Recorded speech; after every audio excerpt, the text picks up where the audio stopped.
아멘. 아사왕의 개혁, 이런 제목입니다. 여러분, 개혁이라는 것이 어떤 것입니까? 개혁이라는 것은 결국은 혁명을 법대로 했다, 이것이 개혁이 아니겠습니까? 시대마다 개혁이 잘 일어나면은 그러면 그 시대는 삽니다. 그러나 개혁이 일어나지 않고 안주하고 머물러 있고 또 타성에 빠지게 되고 정체되게 되면은 썩도록 되고 냄새가 나도록 되어져 있습니다. 어쩌면은 대한민국에도 영적인 면이나 육신적인 면이나 개혁이 일어나야 될 때가 되지 않았나, 그런 생각을 합니다. 옛날에도 혁명이 제대로 되면은 그것은 많은 나라도 또 세상 나라도 백성들도 본인도 다 인정하게 되어서 개혁되었다, 이렇게 말을 합니다. 그러나 잘못되면 어떻게 됐습니까? 반란이 일어났다, 이렇게 말하죠. 반란이 제압됐다. 그러면 반란이라는 것은 바르게 하고 있는데도 가끔 반란이 일어납니다. 그러나 개혁이라는 것은 다르죠. 완전히 바꾸어 놓는 것입니다. 죄에 빠져서 허덕이고 있던 인생이 죄인 줄도 모르고 살고 있습니다. 거기서 개혁이 일어났다. 그래서 올바른 삶으로 이제 돌아섰다는 것이 되는 것입니다. 어쩌면은 오늘 우리가 사는 이 시대도 개혁이 반드시 필요합니다. 우리 장로교회를 개혁교회라고 말합니다. 개혁교회라고 하는 이유는 뭐냐 하면은 언제나 말씀을 통하여서 개혁되어져야 된다는 겁니다. 누구 똑똑한 사람 때문에 이 장로교가 이끌려가는 것이 아니고 어떤 훌륭한 신학자가 이끌어가는 것이 아닙니다. 여기는 하나님의 말씀이 중심이 되어서 말씀대로 개혁되어져야 하는 것이죠. 사실 우리 코로나19가 처음 나타나서 대구에서 신천지로부터 시작해서 막 확산되어져 갈 때에 총회신학 교수들이 앉아가지고 연구해서 발표한 첫 발표가 뭐냐? 그 발표는 내용이 이런 것입니다. 이제는 교회 와서 예배하지 말고 가정에서 예배해야 한다. 영상이 잘 발달된 나라니까 영상 예배해야 된다. 그 신학 교수들이 내놓은 작품입니다. 근데 처음에는 그 신학 교수들이 내놓은 그 작품이 총회장이 연구해서 내놓으라 한 줄 알고, 그래가지고는 우리 총회에서 총회장을 엄청 막 안 좋게 비판을 했어요. 그랬더니 총회장이 거기에 대해서 변명과 더불어서 총회장의 개혁 의지를 담은 그런 개혁 의지를 담은 것을 내놨습니다. 그랬더니 많은 사람들이 오해가 풀렸어요. 우리 총회장은 아주 단호한 칼빈주의적인 신학적인 입장에서 그 총신 교수들이 내놓은 그 안들을 다 돌려보내겠다. 다른 말로 하면 그건 우리 안 받겠다는 것입니다. 여러분, 교회는요 신학자들이 움직이는 것이 아닙니다. 교회는요 개혁자들이 교회를 움직이는 것입니다. 그렇게 해야만 온전하게 되어질 수 있습니다. 지금 한국교회에 굉장한 위기가 왔습니다. 얼마큼 위기가 왔느냐? 도시교회 20% 현재 문 닫았습니다. 신학교회 학생들이 줄어들고 있습니다. 정부에서 우리 총신학교에도 학생들 줄이라고 말하고 있습니다. 왜냐하면 신학교 자체가 우리 또 옛날에 많이 지원을 받을 때 정부로부터 1년에 30억씩 정도 지원을 받았습니다. 이제는 지원이 잘 되지 않습니다. 그렇게 되기 때문에 학교 자체가 정부의 말을 안 들을 수가 없는 때가 되었습니다. 요 코로나 사태가 끝나면 교인이 최소한 20-30% 정도 줄어든다, 이렇게 말하고 있습니다. 어떤 교회는 그렇게 할 이유가 한 개도 없는데도 50% 교인이 줄었다는 것입니다. 이것은 뭘 말해주고 있습니까? 한 번씩 대풍이 일어나면은, 큰 바람이 불면은 선가시는 다 떨어집니다. 요한계시록은 이것을 우리에게 일찍이 예언을 했습니다. 그래서 큰 바람이 불어오면은 나무의 가실이 그냥 인정사정 없이 부는 바람 앞에 속수무책으로 떨어지듯이 떨어질 것을 예언했어요. 여러분, 이 코로나 사태는요, 전초전입니다. 전초전. 성경적으로 보면 전초전이에요. 여러분, 옛날 권투 경기 할 때 프로 경기가 열리면은 그 프로 경기에 앞서서 아마추어 경기가 먼저 있어요. 오픈 게임이 있어요. 오픈 게임. 한 몇 라운드, 작은 라운드 하는 이런 오픈 게임 아마추어 선수들이 나와서 복싱을 합니다. 그 끝나면 이제 프로 경기가 열려요. 그런데 지금 코로나19 요거는 오픈 게임이에요. 오픈 게임. 아마추어 경기라고요. 왜냐하면 요한계시록은요, 이렇게 말하고 있죠. 대접재앙이 쏟아지는데, 하늘에서 대접재앙이 쏟아질 때에 수목 3분의 1이 죽어버리고 사람의 생명 3분의 1이 죽고 바다의 생물 3분의 1이 죽는다고 이렇게 말하고 있어요. 어마어마한 큰 대재앙이 지구를 휩쓸 것을 요한계시록은 예언하고 있습니다. 여러분, 하나님의 말씀이 예언돼 가지고 그 말씀이 그냥 땅으로 사라지는 말씀이 있을까요? 그렇지 않습니다. 말씀대로 이루어지는 것이 성경입니다. 앞으로 대접재앙이라는 것은 수많은 학자들이 그렇게 말해요. 원자폭탄이 터지면 그 올라오는 연기가 화력이 마치 대접처럼 되어 있답니다. 그래서 실제적으로 대부분 지하에서나 뭐 이런 데서나 지하 벙커 같은 데서 연습을 하니까 그렇지만, 이게 실제로 터졌던 장소는 나가사키고 또 히로시마고 이런데, 거기에 터진 그 그림을 보면 꼭 대접처럼 생겼어요. 대접재앙이, 성경에 나온 대접재앙이 벌어진다는 겁니다. 이 불이 얼마나 뜨거우냐면, 불이 확 지나가 버리면은 사람의 생명이 베드로 사도가 말한 것처럼 모든 육체가 물같이 녹는다. 물같이. 그만 허물허물 그만 사람이 그냥 없어져 버립니다. 심지어는 하늘이 두루마리처럼 말려서 날아가 버린다. 하늘이 없어져 버리는 이런 때가, 큰 어마어마한 재앙이 올 것을 성경은 이미 말씀하고 있어요. 그래서 지금은 우리가 요거는 하나의 전초전이에요. 전초전인데 여러분 꼭 요 말씀은 명심하시기 바랍니다. 하나님은 우리의 신앙을 언제나 저울에 달고 계십니다. 우리의 믿음을 저울에 달고 계십니다. 어떤 상황이 와도 예배를 하겠다는 사람은 예배할 수 있어요. 그런데 요거 핑계 저 핑계로 예배를 안 하려고 하는 사람은 안 합니다. 그거는요, 인간적인 깨요. 거듭나지 못한 사람의 본성입니다. 어떻게든 간에 예배를 피하려고 하고, 어떻게든 간에 하나님 앞에 모든 것을 좀 축소시키려고 하고, 하나님께 덜 돌리려고 하고, 요것은 인간의 본성이에요. 사탄의 묘미입니다. 이럴 때에 우리가 정신을 차리고 하나님 앞에 개혁적인 신앙을 가지고, 이때 내가 더 하나님 앞에 한 걸음 더 나가야지, 하나님 앞에 더 다가서야 되지, 이런 마음 자세를 가지지 않으면 우리의 신앙은 얼마든지 퇴보될 수밖에 없어요. 대한민국 교회 위기입니다. 굉장한 위기입니다. 이것은 하나님께서 대한민국 교회뿐만 아니고 전 세계의 그리스도인들을, 하나님의 종들을 지금 흔들고 있는 겁니다. 너희들이 믿음이 있느냐 없느냐 흔들어 보는 겁니다. 여러분, 사람은요, 누구든지 마찬가지인데 자기가 작정하고 마음에 결심하면요, 어떤 상황 속에서도 여러분 이겨냅니다. 하나님은요, 하나님을 의지하고 믿음으로 살고자 하는 사람은 붙잡아 주십니다. 어떤 상황 속에서도 붙잡아 주십니다. 그런데 이미 나태해져 있는 사람, 이런 사람들은 안 되는 거예요. 여러분, 제가 이래 돌아보니까요, 우리 노회 안에도 시골 교회, 교인 밑이 되지도 않는 그런 교회에서도 새벽기도 폐지 다 하고 오전 예배만 교인들 나오라 하니까 원로 목사님 중에 한 분이 자기 교회, 은퇴하신 교회에 가보니까 교인이 반으로 줄었더라는 거예요. 반밖에. 시골 교회에서 교인들이 줄 이유가 뭐 있습니까? 그런데 그런 정신 상태를 가지고 신앙생활을 하면은 그것은 절대적으로 하나님 기뻐하는 신앙이 될 수가 없습니다.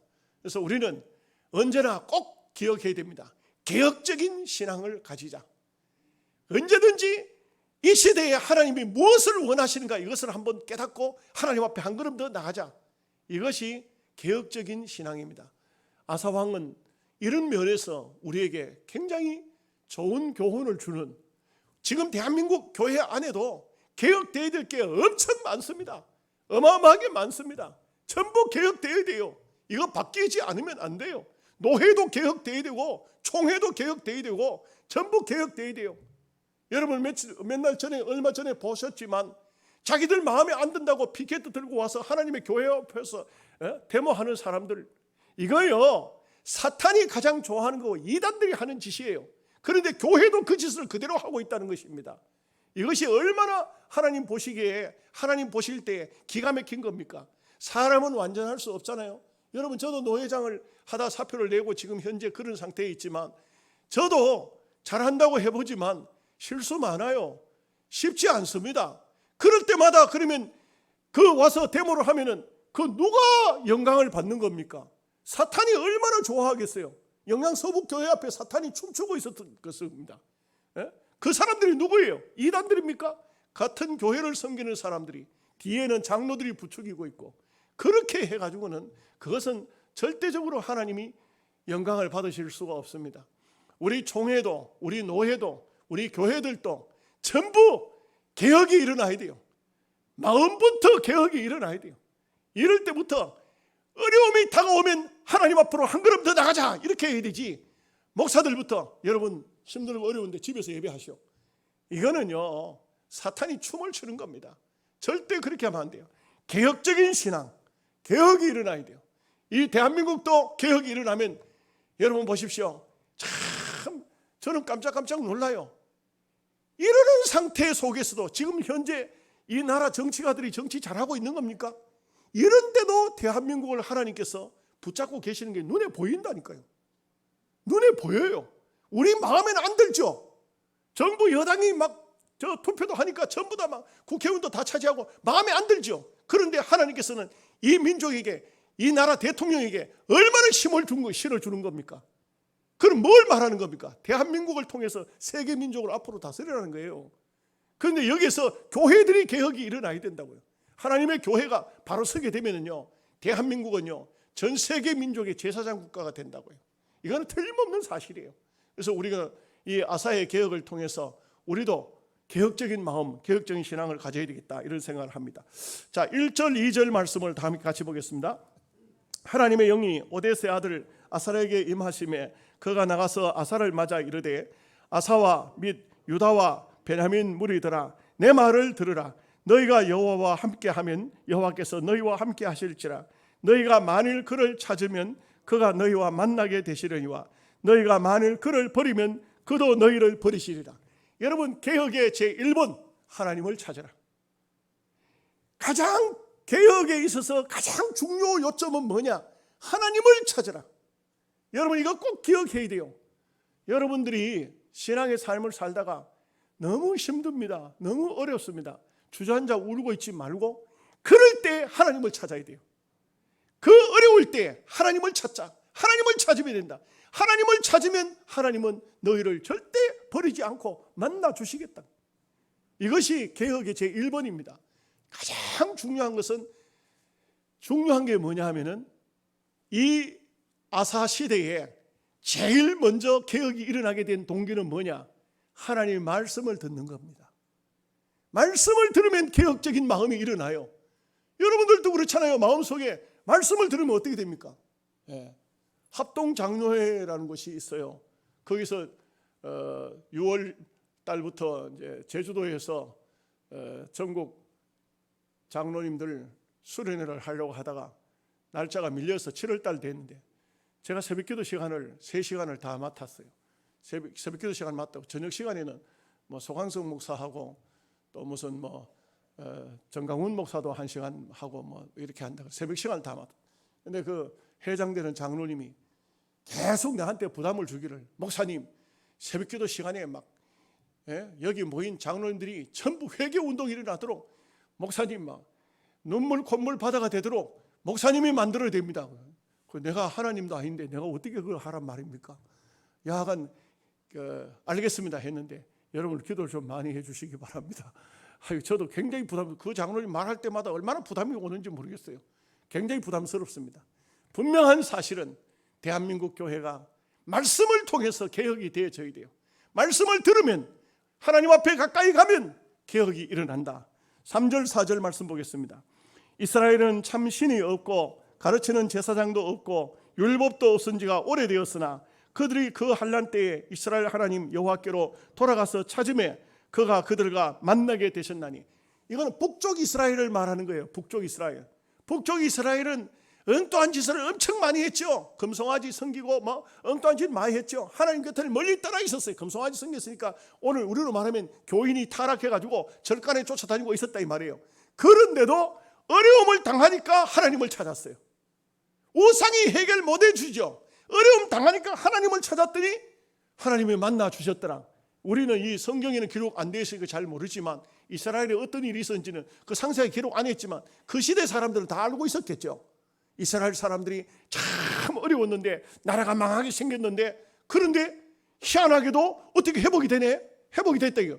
그 가만히 봤더니 그 사람들이 하나님께 막 돌아가자고 회개 운동을 일으켰더라 이 말이죠. 그것을 남쪽 유다에서 지금 아사랴가 지금 얘기를 하고 있는 거예요. 자, 5절 6절 말씀 보겠습니다. 그때에 온 땅의 모든 주민이 크게 요란하여 사람의 출입이 평안하지 못하며 이 나라와 저 나라가 서로 치고 이 성읍이 저 성읍과 또한 그리하여 피차 상한 바 되었나니 이는 하나님이 여러 가지 고난으로 요란케 하셨습니다.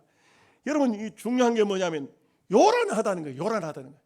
지금 우리가 살고 있는 이 시대도 지금 사실 전부 다 입을 마스크를 썼지만 이게 어떤 의미에서 보면은 나라가 요란스러운 거예요. 지금 전 세계가 지금 요란스러운 거예요. 지금 엄청 요란스러운 거예요. 말없이 요란스러운 거예요. 막 죽는 거예요. 지금 엄청 죽어나가요. 지금 죽어나갑니다. 미국에서도 얼마나 지금 사람이 많이 죽는지, 죽는 사람을 병원에서 그 영안실에 다 안치할 수가 없어요. 지금 여러분 가방 가운데 제일 비싼 가방이 무슨 가방인지 아십니까? 시신 담는 가방이에요. 여러분 아십니까? 중국 양자강 쪽에서는 사람을 산더미처럼 쌓아놓고 거기에 기름을 부어가지고 불을 질러 장작더미 위에다 장작더미를 놔가지고 사람을 그렇게 태웠어요. 그 시신 구분을 어떻게 합니까? 다 재가 돼가지고. 지금 이 세상은 지금 희한치도 않게 지금은 엄청 요란한 시대죠. 그런데 이 요란함을 누가 하셨느냐? 여기 보니까 하나님이 그렇게 하셨다. 여기 6절 하반절 말씀 보면 이는 하나님이 여러 가지 고난으로 요란하게 하셨습니다. 여러 가지 고난으로 이 세상이 막 시끄러워지고 난리가 나고 막 이런 것은 하나님이 하고 계신다는 것을 알아야 돼요. 궁극적으로 하나님이 지금 이 세상을 마지막 종말의 시기에 뭔가 지금 세상을 정화시키려고 하는 하나님의 뜻이 계신다 이거죠. 이런 면에서 보면은 우연히 이런 어려운 문제들이 코로나 문제 이런 것이 우연히 생긴 것이 아니다는 것을 명확히 알 수가 있어요. 7절 말씀 보겠습니다. 그런즉 너희는 강하게 하라. 너희의 손이 약하지 않게 하라. 너희의 행위에는 상급이 있음이라 하니라. 여러분, 개혁에 있어서 중요한 게 뭐냐면 마음을 강하게 해야 됩니다. 여러분, 마음이 강하지 않으면 안 됩니다. 아이고, 사람들 모이는 장소에 갔다가 코로나 걸리면 어찌하나. 코로나 걸리면 일찍 죽는단다. 코로나 걸리면 어떻게 될까? 여러분, 괜찮습니다. 괜찮아요. 제가 요양원에 오늘 또 요양원 설교하고 내려왔습니다만 내가 그렇게 말합니다. 극단적으로 말하면 뭐라고 말합니까? 죽기밖에 더 하겠어요? 극단적으로 말하면 세상의 최고 극단 말이 죽는다, 죽인다, 죽다. 이 죽음이 제일 극단적인 말인데 우리가 뭐가 그렇게 겁이 나가지고 예배를 못 드릴 정도로 교회를 못 나올 정도로 그렇게 마음을 강하게 해야 됩니다. 시대가 어려울수록 마음을 강하게 해야 됩니다. 대구의 이상민 목사가 유언 비슷한 것을 자기 친구하고 대화를 하면서 녹음을 했는데 나는 시대가 어려워지면 순교할 각오를 하고 있다 하면서 그러면서 그걸 해가지고 내한테로 보내왔어요. 내가 들어보니까 이게 좀 죽겠다는 그런 각오로 이제 말을 했어요. 제가 그래서 인터넷에 그걸 갖다 같이 올렸더니 또 직접 또 문자가 왔어요. 니도 내하고 같이 죽자. 그래서 내가 하나님이 죽을 힘을 줘야 죽지. 나를 위해서 기도해줘라. 순교할 수 있는 그 은혜를 달라고 좀 기도 좀 해줘라 하고 내가 그렇게 하고 말았는데, 사실 우리가 마음을 강하게 먹고 하나님이 은혜를 주시면 어떤 난간이 와도, 어떤 어려움이 와도, 어떤 풍파가 일어나도 이겨냅니다. 내 힘으로는 안 돼요. 하나님이 은혜를 주시면 된다고요. 그렇기 때문에 우리는 강하게 하라. 마음이 약하고 손이 약해지는 건 왜 그럴까요? 손이 떨리는 거 왜 그럴까요? 이것은요, 범죄하면은 마음이 약해져요. 여러분, 예수 잘 믿는 사람은 강합니다. 예수 잘 믿는 사람은요, 죽음이 와도 두려워하지 않습니다. 순교할 각오를 하고 나갑니다. 그런데 내가 믿음에서 떨어져 버리고 범죄하게 되고 마음이 죄로 인해서 약해져 버리면 아무것도 못합니다. 아무것도 할 수 없어요. 그래서 우리는 언제든지 마음에 담대함을 가지는 것은 이건 믿음이에요. 마음의 담대함은 믿음을 통해서 담대해지는 겁니다. 8절 말씀 보겠습니다.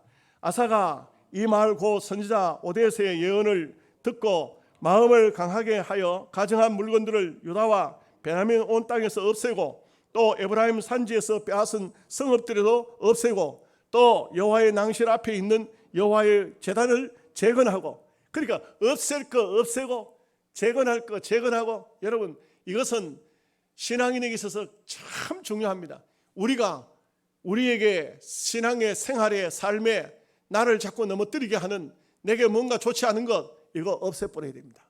없애버리고 새롭게 제단을 자꾸 세워나가야 됩니다. 뭔가 각오를 세우고 뭔가 새롭게 해야죠. 맨 세상에 가도 그냥 그대로 되는 대로, 안 되면 안 되는 대로 뭐 별 수 있나, 흘러가는 사조에 그냥 흘러가는 것이지, 강물이 흘러가듯이 내 인생 그렇게 가는 것이지. 그런 사람은 아무것도 할 수 없습니다. 아무것도 안 되는 겁니다. 뭔가 새로운 마음과 새로운 각오, 새로운 결심 딱 부러지는 게 있어야 됩니다. 버릴 거는 과감하게 버려버려야 되고, 새로 할 거는 새로 해야 되고. 그렇지, 맨 우리 조상들이 해오던 대로, 선배들이 해오던 대로 그냥 타성에 젖어서 그렇게 살면 되지. 그런 사람 있으나 마나합니다. 아무 의미 없습니다. 그래서 우리는 정말 우리의 마음속에 말씀을 듣고는 마음속에 확신을 가져야 돼. 뭔가 해야지, 해봐야 되지. 근데 제가 늘 말씀드리지만, 해봐야지 해가지고 이루어지지 못했다고 할지라도 하나님은 그래도 인정을 하십니다. 네가 하려고 그렇게 애를 썼네, 네가 그렇게 힘썼네, 노력했네. 비록 의롭게 되지 못해도 의라도 사모한 그 마음이라도 있었잖아. 의를 행하는 자만 복이 있는 거 아니고 의를 사모하는 자도 복이 있으니까, 우리가 뭔가 하려고 좀 마음을 먹어봤다, 이게 얼마나 중요한 것입니까? 그래서 우리는 이 아사랴 선지자의 예언을 듣고 마음을 참 강하게 가졌던 이 아사의 아름다운 모습을 본받아야 됩니다. 9절 말씀입니다. 또 유다와 베냐민의 무리를 모으고 에브라임과 므낫세와 시므온 가운데서 나와서 저희 중에 머물러 사는 자들을 모았으니 이는 이스라엘 사람들이 아사의 하나님 여호와께서 그와 함께 하심을 보고 아사에게로 돌아오는 자가 많았음이더라. 여기에 중요한 게 있어요. 여러분, 원래 이 남쪽 유다는 누구만 있었습니까? 베냐민 지파, 그리고 유다 지파는 왕지파예요. 그 자기 왕족이, 자기 혈족이에요. 그 외에는 없었어요. 그런데 여기 보니까 시므온이 보태집니다. 시므온이 보태졌고 흩어져 있는 사람들을 다 이스라엘에게서 와서 막 곳곳에 흩어져 살았던가 봅니다. 그런데 그 사람들까지 다 모았어요. 이제는요, 아사에게로 돌아오는 사람들이 많아졌다. 이것은 뭘 말해주고 있습니까? 하나님을 잘 믿으면, 믿음으로 잘 살면 하나님께서 다 모아주신다고요. 우리 영양서북교회도 이 지역에 흩어져 있는 저 사람들에게 우리가 믿음으로 제대로 된 신앙에 보여주면 우리 교회로 들어올 겁니다. 주석을 그렇게 달아도 나쁘지는 않죠. 기분 나쁜 사람 있으면 손 들어보세요. 우리는 믿음으로 살면 믿음으로 사는 사람에게로 믿음의 사람들이 몰려옵니다. 우리가 하나님을 잘 믿으면 그렇게 되어진다는 거예요. 그것이 바로 성경입니다. 10절 11절 말씀 보겠습니다. 아사왕 제15년 셋째 달에 그들이 예루살렘에 모이고 그날에 노력하온 물건 중에서 소 700마리와 양 7,000마리로 여호와께 제사를 지내고, 이 많은 물건 어디서 났죠? 이 많은 양떼 소떼 어디서 났죠? 바로 앞부분에서 우리가 보았듯이 100만 대군이 구수 나라에서 왔다가 다 버리고 갔어요. 그 사람들도 참 웃기는 사람들이지. 전쟁을 하는데, 전쟁을 하면은 양떼 소떼 같은 거 가지고 왜 몰고 옵니까? 그 참 옛날 전쟁들은 참 웃기지도 않은 전쟁 같아요. 그 전쟁 하려고 하면 남의 그 양떼 소떼까지 빼앗아 가지고 전쟁터에 또 가지고 갔다는 것은, 이거는 참 웃기는 얘기인데, 다 모아 가지고 와서 이스라엘에게 갖다 주고 이스라엘에게 유다 땅에다 갖다 놓고는, 그리고 저거들이 패전해 가지고 도망가고 다 죽어버리고, 하나님께서 쳐버리니까 어떻게 죽은지 몰라도 하나님께서 천사 몇 명 내려보내 가지고 옛날 아수르 군대를 하룻밤에 죽이듯이 막 이 구수 군대도 박살을 내버리는 거예요. 박살 내니까 양떼는 안 죽었어, 소떼는 안 죽었어. 그러니 그 얼마나 많은 짐승떼가 있었던지 그걸 하나님 앞에 드리는데, 소를 700마리, 양을 7,000마리. 7이라는 숫자는 이 유다 백성들에게, 이스라엘 사람들에게 있어서는 완전 숫자라는 것을 말하게 주겠어요. 그래서 기왕에 하나님께 드리면 7자로 드렸어요. 이것을 참 보면은 하나님 앞에 많은 것을 아낌없이 완전하게 드린다, 이런 뜻을 가지고 있습니다. 12절 13절 말씀입니다. 또 마음을 다하고 목숨을 다하여 조상들의 하나님 여호와를 찾기로 언약하고, 이스라엘 하나님 여호와를 찾지 아니하는 자는 대소남녀를 막론하고 죽이는 것이 마땅하다 하고, 이게 얼마나 개혁이 강했던지, 하나님을 찾자, 언약하자, 약속해라, 막 그래가지고는 하나님을 찾기로 약속하고 하나님을 안 찾고, 다시 말하면 우상을 찾는다지, 이거는 죽여버리자, 죽여버리자. 원래 개혁이 일어나면 이런 일이 벌어져요. 개혁은요, 그냥 개혁이 성공하지 못하면 반란인데, 반란이든지 개혁이든지 같아요. 말 안 들으면 죽여버리는 거예요, 그 현장에서. 그러니까 하나님을 찾아야 되는데 또 바알을 찾았다, 아세라를 찾았다, 죽여버리자, 이렇게 딱. 이게 사람이 죽인다는 것은 극단적 아닙니까? 그렇게 될 정도로 얼마나 큰 개혁이 일어났나 하는 것을 말해주고 있습니다. 14절 15절 말씀 보겠습니다. 무리가 큰 소리로 외치며 피리와 나팔을 불어 여호와께 맹세하며 온 유다가 이 맹세를 기뻐한지라. 무리가 마음을 다하여 맹세하고 뜻을 다하여 여호와를 찾았으므로 여호와께서도 그들을 만나 주시고 그들의 사방에 평안을 주셨더라. 앞부분에 보면 막 요란했더라. 막 성읍, 이 성읍 저 성읍 막 치고 서로 쳐가지고 막 죽은 사람, 상처 생긴 사람 전부 다 막 시끄럽고 막 온 세상이 난리고 초상 나가지고 울어샀고 이랬는데, 이제는요 하나님께 막 전심으로 마음을 다해가지고 막 하나님께 막 돌아갔더니만 하나님께서 모든 지역을 평안케 하셨다, 편하게 만들었다는, 이것은 얼마나 큰 축복이요 은혜가 아닐 수가 없습니다. 그래서 우리가 믿음으로 잘 살면, 신앙으로 잘 살면 이렇게 하나님께서 은혜를 주시고 복을 주신다는 것을 알 수가 있습니다. 16절 말씀을 보겠습니다.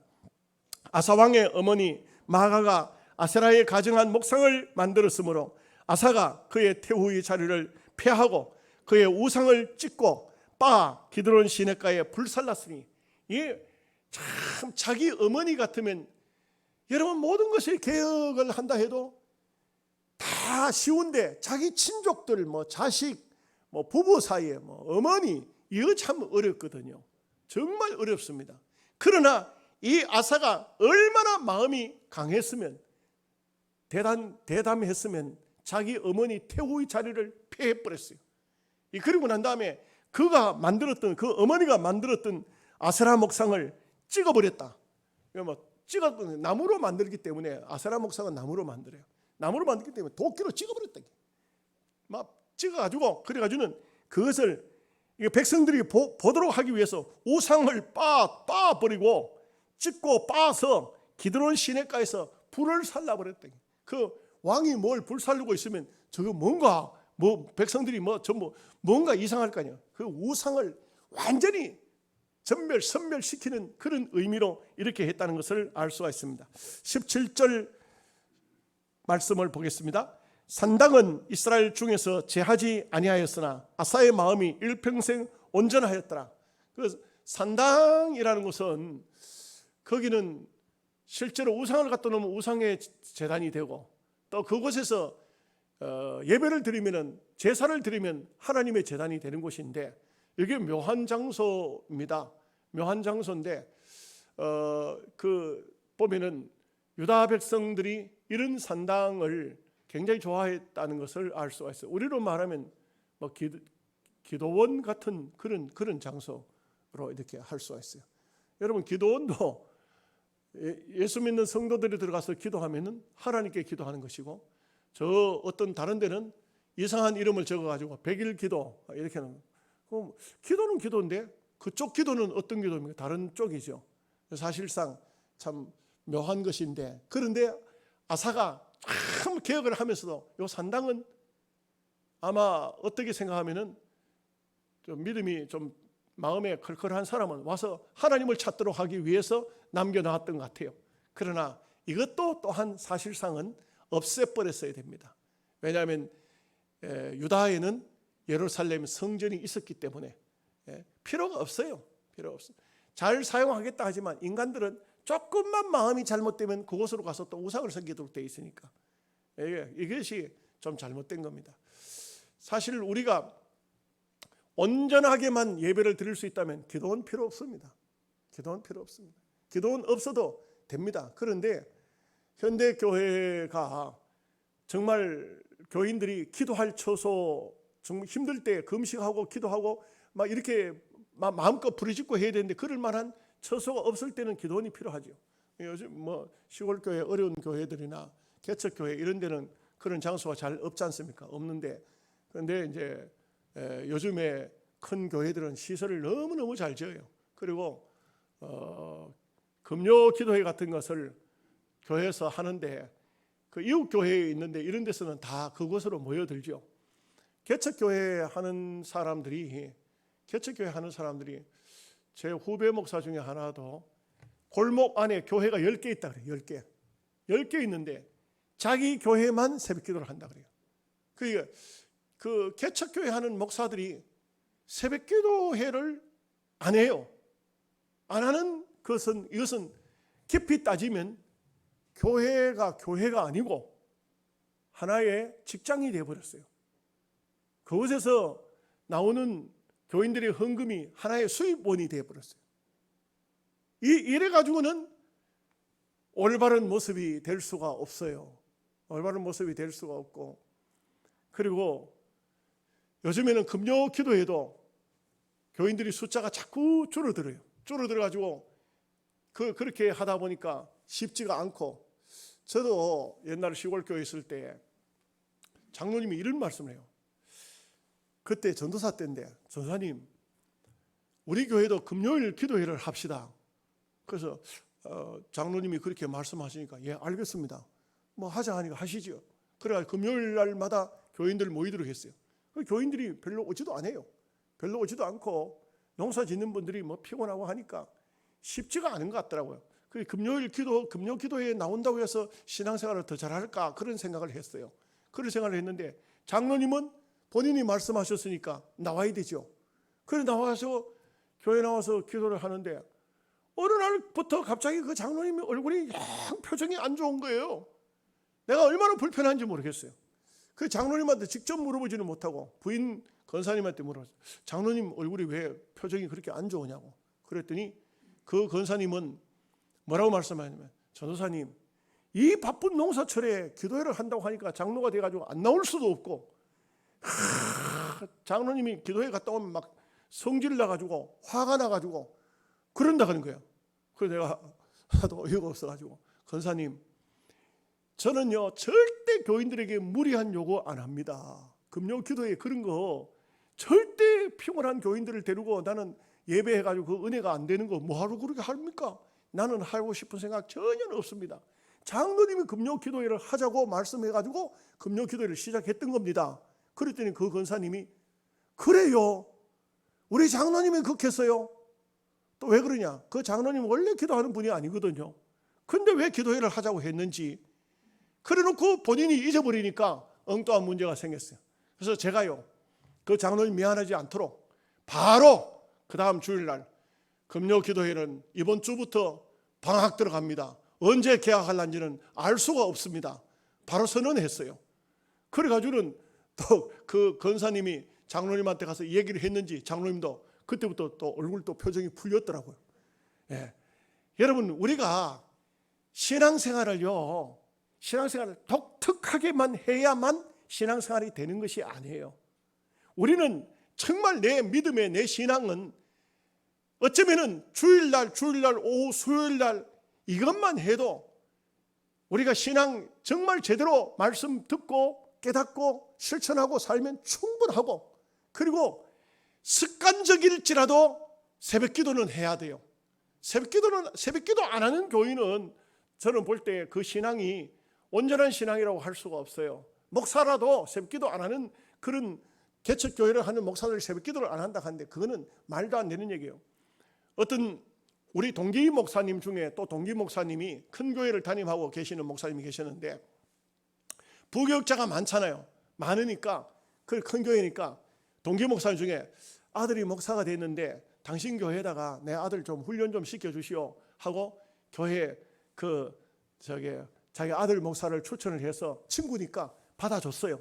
받아줬는데, 그런데 불과 얼마 있다가 담임 목사님이 그 부목사를 잘라버렸어요. 그랬으니까 막 자기 아들을 잘라버린 그 목사는 막 화가 나가지고 많은 사람이 다니면서 세상에 동기 목사한테 내가 아들 부탁했더니만 그 부목사를 좀 키워주라고 했더니만 그걸 몇 달 만에 잘라버렸다고 막 화가 나서 그렇게 말을 해요. 그래서 제가 또 그 큰 교회 목사가 친하기 때문에 직접적으로 알아봤어요. 목사님, 아무개 목사 아들을 부목으로 들놨다가 왜 그렇게 일찍 잘랐습니까? 하니까 그 목사님 하는 얘기가 이렇게 말해요. 박 목사님, 제가 웬만하면은 봐주지요. 그런데 새벽기도를 돌아가면서 하는데 그 친구만 새벽기도를 3번 연속 자기 순서 돌아왔는데 빼먹었다. 그래가지고는 갑자기 예배 시간 다 됐는데 설교하는 목사가 강단에 안 나오는 거야. 어떻게 됐냐고 돌아보니까 부목사 비서 역할을 하는 부목사가 와가지고 하는 말이, 목사님, 아무개 목사 안 나왔습니다. 안 나왔어. 그리고 어떻게 합니까? 담임 목사가 갑자기 나가서 설교를 하고, 그 다음에 또 순서 쭉 돌아가는데 또 돌아오는데 또 안 나왔어. 안 나왔어. 3번째 안 나오고 난 다음에, 야, 너 그만둬. 목사가 그런 정신 가지고 무슨 목회를 하려고 그래. 그만둬. 잘라버렸어. 그런데 그 아버지는 자기 아들 잘라버렸다고 막 돌아다니면서, 내가 그래서 임금님께는 당나귀 기어 하고 말하고 싶은데 그러면 또 원수가 된다고. 아버지는 아들 편이라, 새벽기도를 굽어먹어도 아들 편이라. 그럴 수도 있지. 그 젊은 목사가 그 새벽기도 빼먹었다고 그걸 잘라버리냐고. 그할 거 틀림없다고요. 그런데 정신이, 일반적인 정신이 그렇게 가지면, 개혁적인 정신을 가지면 그런 정신을 가지면 안 돼요. 그래서 우리는 언제든지 하나님 말씀 앞에 잘 서면은 사실 산당도 필요 없어요. 기도원도 필요 없어요. 말씀대로 잘 살면은 여러분들이 얼마든지 철학기도, 금식기도, 무슨 특별기도 안 해도, 우리 교회 특별기도 한 번도 안 했어요. 제가 여기 30년 동안 목회하면서 특별기도 한 번도 안 했어요. 어떤 사람들은 뻑하면 특별기도더라고요. 뻑하면 특별기도, 무슨 바자회, 교회가 막 교인들이 정신 못 차리도록 만듭니다. 그게 저는 볼 때 신앙생활 잘하는 것은 아닌 것 같아요. 그래서 우리는 항상 말씀 앞에 돌아가자. 말씀 앞에서 바로 살면 된다. 이런 생각입니다. 18절 19절 말씀 보겠습니다.